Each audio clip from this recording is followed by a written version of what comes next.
que é? Casaca, casaca, casaca, casaca, casaca. A turma é boa, é mesmo da fusaca. Vasco, Vasco, Vasco!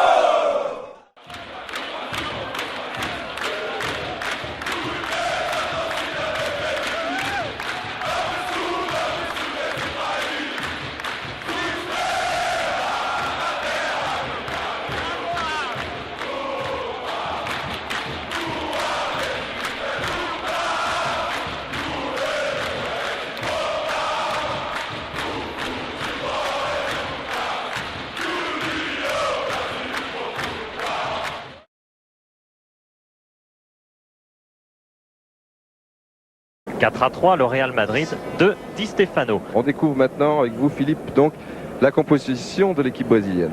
Absolument, Vasco de Gama, le gardien, Régis, ce n'est pas le titulaire habituel, on en reparlera. Paolo Roberto, lui c'est un titulaire, il est même international. La défense centrale en ligne, pas tout à fait en ligne à vrai dire, mais on ne joue pas avec un véritable libéro. C'est tout de même Fernando au marquage dans cette défense centrale. Milieu de terrain, Zedo Carmo, c'est le milieu de terrain défensif. França à droite, William à gauche. Il manque, oui, Giovanni, un des internationaux de cette équipe qui est à l'heure actuelle au Brésil. La ligne d'attaque, 3 joueurs, 2 ailiers, Vivinho et Hernani. Et au centre, c'est quand même Roberto Dinamite, l'un des plus grands buteurs de l'histoire du Brésil. Les remplaçants, aujourd'hui, on a le droit à 5 remplaçants sur le banc et 3 peuvent rentrer. Plus d'ailleurs le gardien. Le Paris Saint-Germain, eh bien, on va découvrir cette nouvelle équipe avec ces nouvelles recrues, même si Daniel Bravo est aujourd'hui absent, il est blessé. Yvon Leroux, c'est la première recrue, il joue finalement libéraux dans cette équipe. On sait que le Paris Saint-Germain voulait engager un libéraux. Pour l'instant, c'est Leroux, Sanjak arrière droit. Ça, c'est peut-être une petite surprise. Sanjak, qui était un attaquant, eh bien aujourd'hui, il est arrière droit. Le reste de la défense, c'est celui de la saison dernière.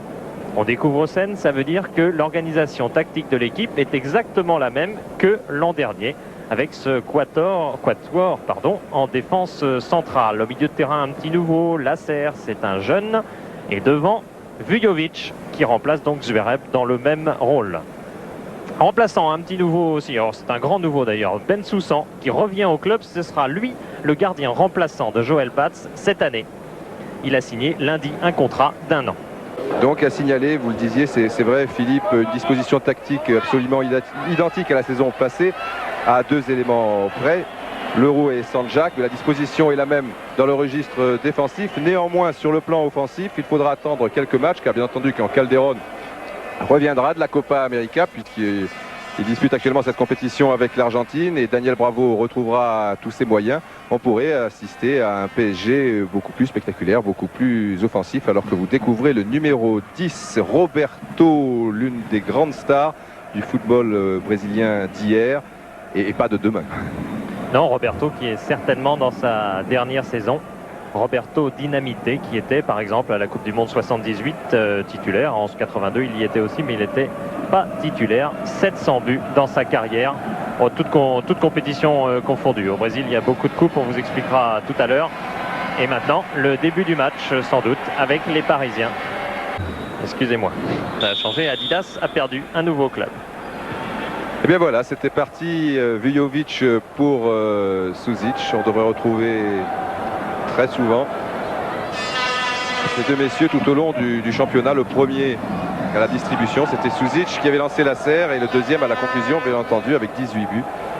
Le deuxième meilleur buteur de la saison passée, Zlatko Vujovic. Sanjak qui a été quand même assez surpris de se retrouver arrière droit dans cette équipe, lui qui était attaquant et qui en plus est gaucher. Il jouait beaucoup sur le côté gauche, et à l'inverse, Tanasi qui est arrière gauche, lui il est droitier. La talonnade de Roberto. Manquait un petit peu de puissance. Vujovic, extérieur du pied, super pour Suzic. Extérieur du pied à son tour, c'est pas terminé. Attention, Pérez qui a hésité. Il pourrait effectivement, j'ai anticipé, sans mordre les mains. Pas les pieds, il s'agit de footballeur. Extraordinaire passe de Suzic qui a vraiment attendu le dernier moment, le moment idéal pour servir Zlatko Vjovic qui était vraiment à la limite du hors-jeu. On revoit cette passe parfaitement dosée de l'extérieur. La Vjovic qui a joué de l'extérieur du pied comme il l'avait fait d'ailleurs avec Hajduk Split contre Metz en Coupe d'Europe, un jour où Metz avait été tenu en échec 2-2. Vjovic avait marqué, pas là, et Pérez qui manque ensuite. Eh oui. Qui a préféré contrôler, manque d'assurance pour l'instant, c'est le début de saison. Ça allait visiter la Tour Eiffel et d'autres monuments, bon, enfin ils n'ont pas été beaucoup plus loin hein, d'ailleurs. Et parmi eux, il y avait Roberto qui est accompagné de sa femme ici. Bonne tentative là de Christian Pérez. Et pas beaucoup de solutions. D'ailleurs, Vjovic l'a très bien compris, vous avez vu le petit geste amical. Sanjak, Sen. Vjovic s'était un petit peu aidé de l'épaule. Et dans le trou, ah oui, c'est bien fait là ce grand pont devant Tanasi. Il est très vif ce França. Et Roberto qui s'est un petit peu engagé. Maintenant il a du soutien. Vivigno qui tente sa chance à son tour. Belle action. En attendant, les Brésiliens avaient remonté le terrain beaucoup plus rapidement. Le lundi à l'entraînement, eh bien, il devait sortir à nouveau. Mais par contre, il semblerait qu'il y ait une bonne nouvelle de son côté. Il semblerait que Fernandez re-signe 2 ans au Paris Saint-Germain. Attention, Paolo Roberto, deuxième poteau et même au troisième si l'on peut dire pour Roberto tout court, et oui, qui a feinté le centre et qui a bien travaillé son ballon. Donc au conditionnel avec Luis Fernandez, Philippe. Oui, quant à Roberto, lui, ce n'est plus le même problème, mais Roberto qui a fait admirer sa frappe de balle, qui est légendaire au Brésil. C'est oh là là, une erreur de Tanasi. Attention, França qui crochette et un tacle inespéré d'Yvon Leroux. Il faut qu'on décale sur la gauche. L'arrière gauche, le voici. Lira tout de suite pour Roberto, c'est bien joué. Petite mésentente là entre Bibar et Sanjak. Roberto, très joli grand pont. Et qui a cherché Vivigno. Là, c'était un petit peu moins bon. Et sur cette action, on a vu Sen couvrir un peu tous ses défenseurs qui étaient partis en mauvaise position. C'est peut-être un présage, car il se pourrait bien. Attention à Tanasi qui commet une deuxième maladresse, toujours en faveur de França. C'était le cas tout à l'heure, mais là, c'était beaucoup moins dangereux dans la mesure où il n'y a pas beaucoup d'angles et personne au centre pour le Brésilien. Belle combinaison Pérez-Vjovic, Lasser qui donne une fausse piste en quelque sorte, qui a facilité le travail de Zlatko Vjovic qui a bien taclé. Attention, intérieur du pied, il a piqué son ballon du coup de pied. Superbe de sang-froid Zlatko Vjovic. Je pensais vraiment qu'il avait ouvert l'intérieur, donc sur la gauche du gardien. Et on va voir avec vous, Philippe, vous allez nous expliquer tout cela. Au dernier moment, je pense qu'il a changé, et avec quelle réussite et quelle adresse. Oh, c'est très simple, Zlatko Vjovic c'est un des meilleurs buteurs du championnat. Il était deuxième buteur l'an dernier avec 18 buts. Il pique parfaitement la balle avec une maîtrise parfaite. C'est quand même un joueur qui a marqué 24 buts en 58 sélections en équipe de Yougoslavie. C'est une référence. On peut apprécier en tout cas sur le deuxième ralenti, alors qu'on le revoit tout ce que vous venez de nous expliquer, Philippe, le très bon tacle de Lasser, comme quoi le pressing ça paie. Il y a un petit peu de réussite car on va voir qu'il y a un talon brésilien qui traîne. Le voici, c'était celui de Celio. Et qui met Zlatko Vjovic du bon côté. Zlatko Vjovic, deuxième but en 2 matchs amicaux avec son nouveau club, le Paris Saint-Germain. Et il est parfaitement sorti au devant de Roberto. Là, c'était Roberto Paolo, l'arrière droit. Et une bonne tentative de Zedo Carmo, renvoyé du point par Joël Batz. Ce n'est pas terminé, si, car le juge de touche a levé son drapeau alors que Hernani n'est pas d'accord du tout. Et là, vraiment une superbe frappe de balle. Le juge de touche avait levé son drapeau, mais en tout cas, M. Biguet lui a accordé un coup franc au Brésilien. On revoit ce tir de Zedo Carmo qui lui aussi est apparu parfois en équipe brésilienne. C'est adopté par bon nombre de formations, même les brésiliennes. Voilà, c'est Paolo Roberto. Et généralement, le deuxième joueur bloque le ballon, alors que là, il lui a fait une petite passe en retrait. Surtout à 20 cm près. Paolo Roberto prend beaucoup d'élan. Il y a moins que Roberto joue le coup, enfin, vu sa position. Et bien finalement, c'est Hernani. Plus exactement, Lira. Un petit peu la même morphologie. Paolo Roberto. Pressing des Parisiens, mais faute de Sanjak.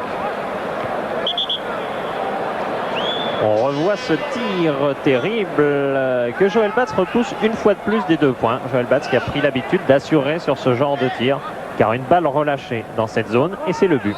Regardez l'élan que prend Paolo Roberto. Je pense pas qu'il va le tirer directement quand même, non. Lira. Et attention, la remontée de la défense parisienne. Il n'était pas hors jeu, William. Et bien couvert au dernier moment par Janol. Il y avait peut-être, enfin, si hors jeu il y avait. Alors ceux qui sont là aujourd'hui ont une très grosse carte à jouer. Tomislav Ivić, on le sait, aime bien les groupes assez resserrés. C'est peut-être la base de l'équipe du Paris Saint-Germain cette saison. Suzic pour Pérez qui est sur son mauvais pied. Attention extérieur du pied. Il a retrouvé le bon en étant obligé de mettre l'extérieur. Et toujours une passe lumineuse de Suzic. Alors que Vujović était parti sur le côté gauche et bien dans l'axe. On le voit maintenant, Christian Pérez.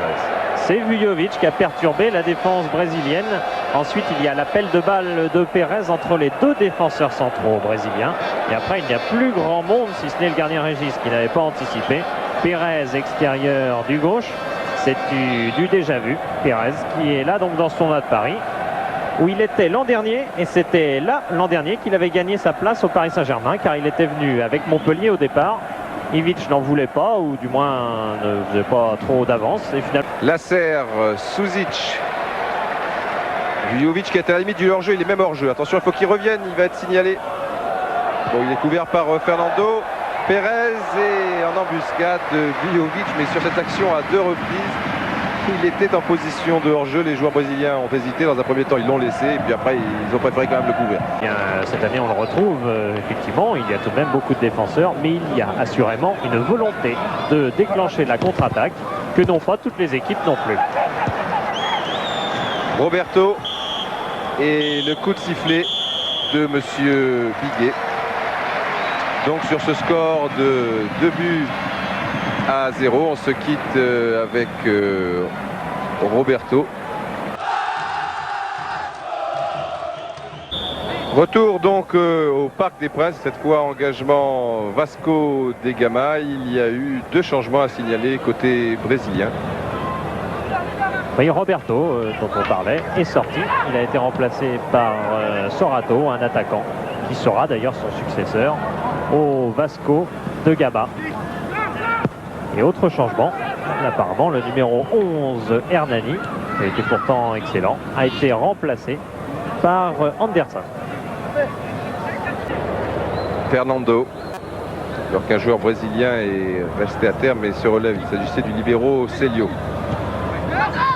Bonne intervention de Pérez. Vujović qui a un beau coup de rein qui part quasiment tout seul. Il va falloir frapper maintenant. Juste, il ne manquait pas grand chose, mais il avait vraisemblablement choisi la meilleure solution, l'unique solution. Et toujours ce coup de rein formidable. Toujours le même scénario, des balles récupérées par le Paris Saint-Germain qui réussit bien à presser son adversaire au niveau du milieu de terrain et des contres lancés immédiatement sur Vujović qui est maître dans l'art de protéger son ballon. Ça, jamais dans cette position un arrière ne vient lui reprendre le ballon et finalement il tire au-dessus. Batz plus concentré que jamais. Paolo Roberto ou Lira. Ça sera Paolo Roberto visiblement. Mais cette fois avec de l'effet, beaucoup moins dangereux donc pour le gardien parisien. Paolo Roberto, on le revoit, c'est un joueur qui a tout de même un palmarès. Il a gagné la Coupe intercontinentale des clubs en 83 avec le Grêmio de Porto Alegre à Tokyo. C'était contre Hambourg, alors champion d'Europe. J'ai réussi à avoir le dernier mot. Bibar, Suzic. Bibar qui poursuit son action. Il y a également Vujović au centre, mais Suzic déséquilibre un petit peu la défense. Malheureusement, Paolo Roberto contre son camp. Mon Dieu, j'allais dire malheureusement, là où le ballon arrive, il n'y a pas de Parisien, mais il y avait un Brésilien qui se sentait pressé. Et pourtant, on va constater sur le ralenti que le Parisien qui était effectivement dans son dos était à environ 2-3 bons mètres quand même. Ah, c'est extraordinaire ce but que vient de marquer Paolo Roberto. Suzic qui a complètement déséquilibré la défense sur le côté droit. Et là, Paolo Roberto n'est pas pressé. Mais il est gêné, c'est vrai, par Celio qui a sauté sans vraiment vouloir jouer le ballon. C'est extraordinaire car Paolo Roberto contre la Suède, avait offert un but sur le même genre d'action. Il avait été surpris de recevoir le ballon. Il avait donné le ballon à Rennes. Vujovic pour Pérez. Essayer de retrouver Vujovic. Alors Suzic était pour une fois assez loin du ballon et Vujovic qui semble retrouver assez rapidement, contrairement à ce qu'on avait pu assister à l'entraînement. La forme, Suzic, encore Vujovic. Régis a hésité, Vujovic qui a du temps. Suzic, deuxième poteau, Suzic de la tête et 4 buts à 0. Cette fois, c'est Suzic qui est à la finition. Et au départ, Zlatko Vujovic. Et un but de Suzic de la tête, c'est extrêmement rare. L'année dernière, sur les 7 buts de Suzic, par exemple, il n'y en avait aucun de la tête. C'est pas un joueur qui cherche volontiers à mettre sa tête, notamment sur les corners. Par contre, quand c'est une action qui vient d'un joueur comme Vujovic, avec lequel il est habitué de jouer, il sent bien comment se démarquer dans l'axe. Et là, il place son coup de tête. Et Vujovic qui n'a pas été pour rien ailier gauche, même si vous voyez, il centre du droit. Car Vujovic, il a quasiment 2 pieds égaux, mais il est quand même droitier. Vasco de Gama qui semble vraiment gêné de jouer contre une équipe comme le Paris Saint-Germain avec un schéma tactique qui n'existe pas, qu'on ne voit pas au Brésil. D'ailleurs, on ne le voit pas d'ailleurs en France, dans d'autres équipes. Le Vasco qui a de gros problèmes face à ce jeu du Paris Saint-Germain. Il y a maintenant des espaces terribles. Attention à Vujovic qui a tenté de l'intérieur du pied sur ce bon centre de Sandjak, bien alerté encore au départ par Suzic. Rapidement joué, cette fois c'est Lira. Toujours Lira, mais beaucoup trop fort, il n'y a personne. Et Paolo Roberto arrive un petit peu en retard par rapport à Thanasi Pérez. Paolo Roberto. Le juge de touche a levé son drapeau intérieur du pied de Sorato. Apparemment. Mais ça mérite un petit ralenti quand même. Oui, mais il y avait apparemment effectivement en jeu. On le verra pas sur ne nous permettra pas, mais il semble bien que Bibar soit revenu après que le ballon ait été joué par le Brésilien sur l'aile droite.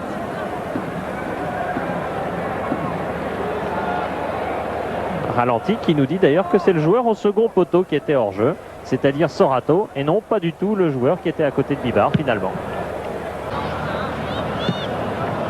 Paolo Roberto. Ah oui, là, il ne réussit plus grand-chose. Pied gauche un petit peu trop fort pour Suzic. On sait qu'il allait mettre l'extérieur pied droit, c'était peut-être plus sûr. Sen, Vujovic, maintenant il y a des espaces assez incroyables. Vers frapper Vujovic, oui. Et finalement Régis en confiance aussi sur cette action, car on pouvait penser qu'il pouvait bloquer ce ballon. Alors ce regard de Vujovic, un regard d'aigle, comme on avait pu le voir par exemple de la part de Josip Skoblar, l'ancien buteur de l'OM. Il y a Rabat donc qui sera dans la surface de réparation, qui a un petit coup à jouer. Également Leroux, Charbonnier, bon joueur de tête aussi, avec le numéro 6. Et Bibar, ça fait beaucoup de monde, même s'il y a 6 ou 7 Brésiliens. Corner tiré par Sandjak et une tête de Samba. Beaucoup plus à l'aise finalement depuis qu'il a reculé d'un cran. Leonardo, William, Zedo Carmo. Voilà une petite erreur qui profite à Anderson, à Sorato plus exactement. Michel Bibar qui s'est un petit peu emmêlé les pieds. Une action qu'il avait déjà malheureusement pour lui. Avec Vivigno, Paolo Roberto. Ah, il ne veut plus jouer avec França, si. Non, c'est Anderson. Cette fois, França, lui, a préféré aller côté gauche. C'est vrai qu'il ne touchait plus beaucoup de ballons. Attention, c'est dangereux. Le voici précisément, França, avec un bon relais. Attention, França en retrait. Il a feinté, finalement, il donne sur la ligne. C'est Bibar qui sauve la suite de ce tir de Sorato. Alors qu'on pouvait penser qu'il allait tenter directement sa chance, alors qu'on découvre Sorato directement sa chance à la suite du crochet. Oui, voilà une action brésilienne. Il y a tout eu là, une, deux, un appui. Ensuite, on a fixé le centre en retrait. Et finalement, ce centre en retrait, il est venu. Batz a été bien fixé, mais le ballon a été contré au dernier moment par un défenseur parisien sur sa ligne. On revoit au ralenti. Ça, c'est après le 1-2. La batte s'est bien fixée en retrait et s'est sauvée sur la ligne par Bibar. Il y avait encore Janol qui traînait par là. Voilà, sous un autre angle encore. Et là, on croit qu'il va tirer. C'est ce que croit d'ailleurs Joël Batz qui se couche. En fait, il contrôle, il maîtrise son ballon. Là, tout le monde est fixé. En retrait, il y a du monde. Et là, manque de sang-froid. Un joueur comme Vujovic aurait attention, alors qu'il y avait une superbe occasion pour Simba. Et c'est la transversale qui a renvoyé le ballon à la suite d'une erreur de Célio. Vous voyez que ça va très très vite de tous les côtés, de 4-1. On pouvait très bien passer à 5-0. Il va falloir être très vigilant. Qui ne sont pas sereins en défense, c'est le moins qu'on puisse dire. Des manques de concentration tout de même assez énormes quand on songe que cette équipe va aller à Metz. Vous voyez comme la défense tergiverse un peu. Cette équipe va aller à Metz les 8 et 9 juillet pour le tournoi de Metz avec l'étoile rouge et Sredets Sofia. Voilà, Célio qui veut contrôler le ballon et Simba qui reprend, qui contre ce ballon de la tête. C'était sur la barre. Poitrine et tête, c'était assez curieux. Le jeu brésilien qui a gagné en confusion tout au long de cette partie finalement, et on ne peut pas dire que l'équipe brésilienne se soit améliorée au cours de cette partie. On était parti avec des schémas à peu près établis et maintenant c'est beaucoup plus confus. Simba qui tente sa chance alors que Lasserre le lui reproche un petit peu. Pour l'instant, le mur n'est pas vraiment à distance réglementaire. C'est Sorato, ballon bien travaillé et avec beaucoup de sûreté. Eh bien, Joël Batz. Vraiment une découverte, un joueur qui jouait la finale de la Gambardella l'an dernier. Leroux est monté une nouvelle fois. Charbonnier a surveillé également. Mazalez, il coupe la trajectoire du ballon. Yvan Leroux et finalement Charbonnier. Le ballon sur le poteau.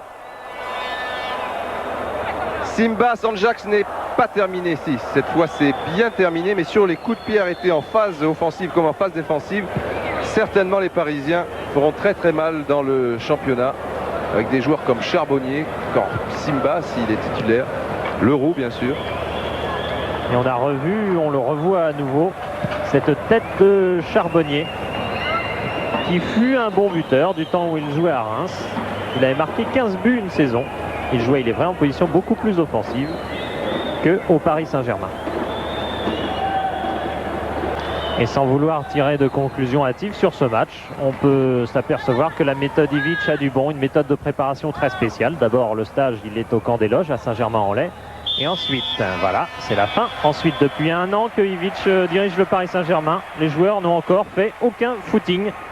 C'est la méthode Ivic, la méthode gagnante 4-0 contre le Vasco de Gama.